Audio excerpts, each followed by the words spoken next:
Former Acting Attorney General Sally Yates said Monday that she alerted the White House earlier this year that former Trump National Security Advisor Michael Flynn could be essentially blackmailed by the Russians.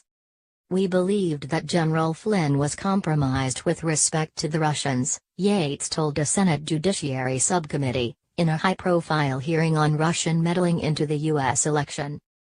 Yates told the panel that she had a meeting with White House counsel Donald Mcgahn on January 26 to tell him that she had information that statements by Vice President Mike Pence, based on his conversations with Flynn, were false. She was joined in the meeting by a senior career official in the Justice Department. "We weren't the only ones that knew all of this, that the Russians also knew about what General Flynn had done, and the Russians also knew that General Flynn had misled the vice president and others," Yates said, relating the contents of her conversation with Mcgahn. Yates was speaking at a hearing led by Senator Lindsey Graham, who opened the hearing with an implicit rebuke of the president and his alternative explanations for the interference in the election. The South Carolina Republican said the hacking was not the work of some 400-pound guy sitting on a bed or any other country, a reference to a comment Trump has previously made on the matter. Flynn lawyer Robert Kellner said Monday after the hearing's conclusion that he is declining comment on Yates' testimony. Trump fired Flynn, a retired general, for failing to disclose discussions with Russian Ambassador Sergei Kislyak about U.S. sanctions against the Kremlin and for not telling the truth about them to Vice President Mike Pence. Yates did not say specifically that her concerns about Flynn's behavior was related to these calls, but she appeared to be implying that was the case. In her opening statement, Yates said that she planned to be as fulsome and comprehensive as possible within ethical and legal boundaries. Yates also warned in her opening testimony that there were some issues she could not address publicly because they involved classified information. Similarly, she said that as a former official she was not authorized to discuss Department of Justice or other executive branch deliberations. It was not immediately clear how those constraints would affect her testimony on the Flynn question. Neither Flynn nor Trump were directly referenced in her opening statement. "The efforts by a foreign adversary to interfere and undermine our democratic processes, and those of our allies, pose a serious threat to all Americans," Yates said. Graham asked Yates whether she had any information about whether there was collusion between members of the Trump campaign and Russia. "My answer to that question would require me to reveal classified information," Yates said. At one point in the hearing, Graham asked both Clapper and Yates how information about Flynn's conversations with the Russian ambassador, that eventually led to his sacking, made it into the newspapers. Trump asked a similar question earlier on Twitter. Both former officials said they did not know how that happened. Trump went on the offensive on Twitter Monday morning, hours before the hearing began, blaming the Obama administration for Flynn's security clearance and asking the committee to question Yates over leaking classified information to the media.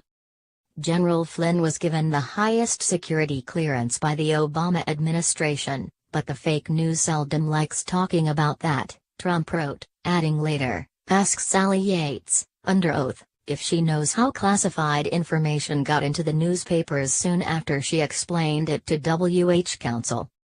A White House official told CNN that the administration plans to rebut Yates by employing two strategies, calling into question her objectivity by arguing she is a partisan Democrat and questioning the timeline of events she is expected to present. The Senate Judiciary Committee's Crime and Terrorism Subcommittee also heard from former Director of National Intelligence James Clapper, who spoke in advance of Yates. He testified that he did not know about the FBI investigation into Russian meddling in the election and whether there were any links to the Trump campaign until its existence was announced in a congressional hearing by FBI Director James Comey in March.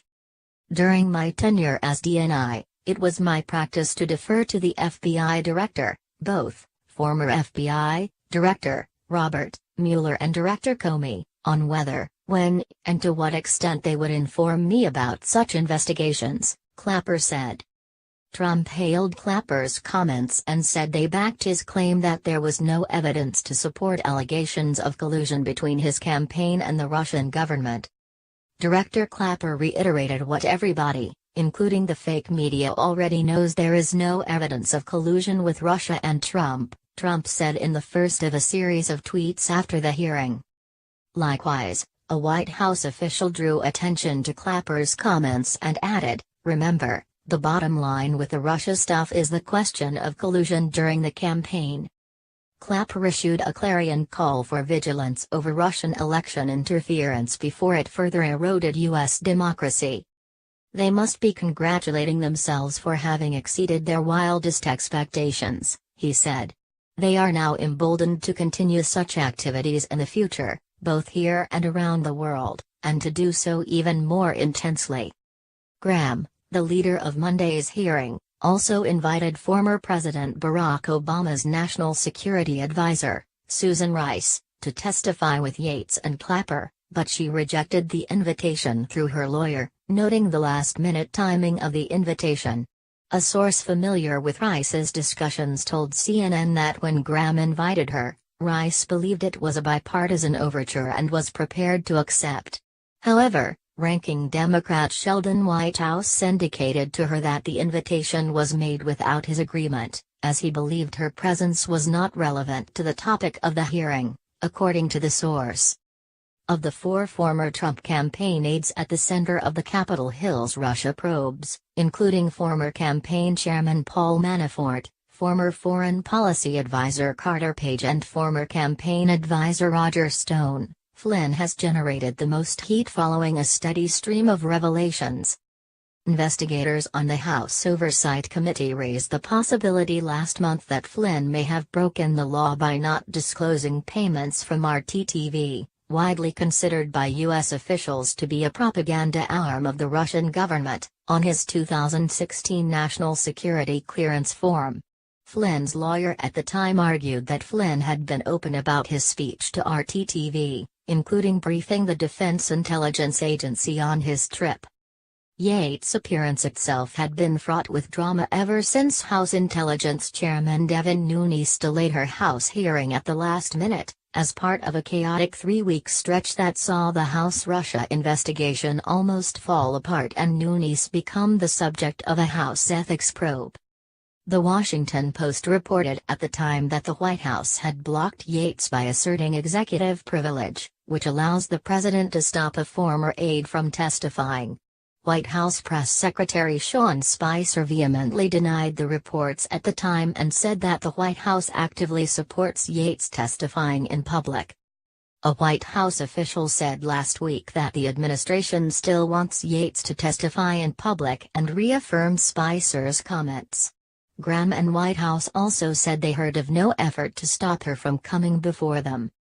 Still, Democrats on the House Russia investigation are anxiously watching Monday's hearing, first, to see if Yates shows up and, second, to see how much she reveals publicly.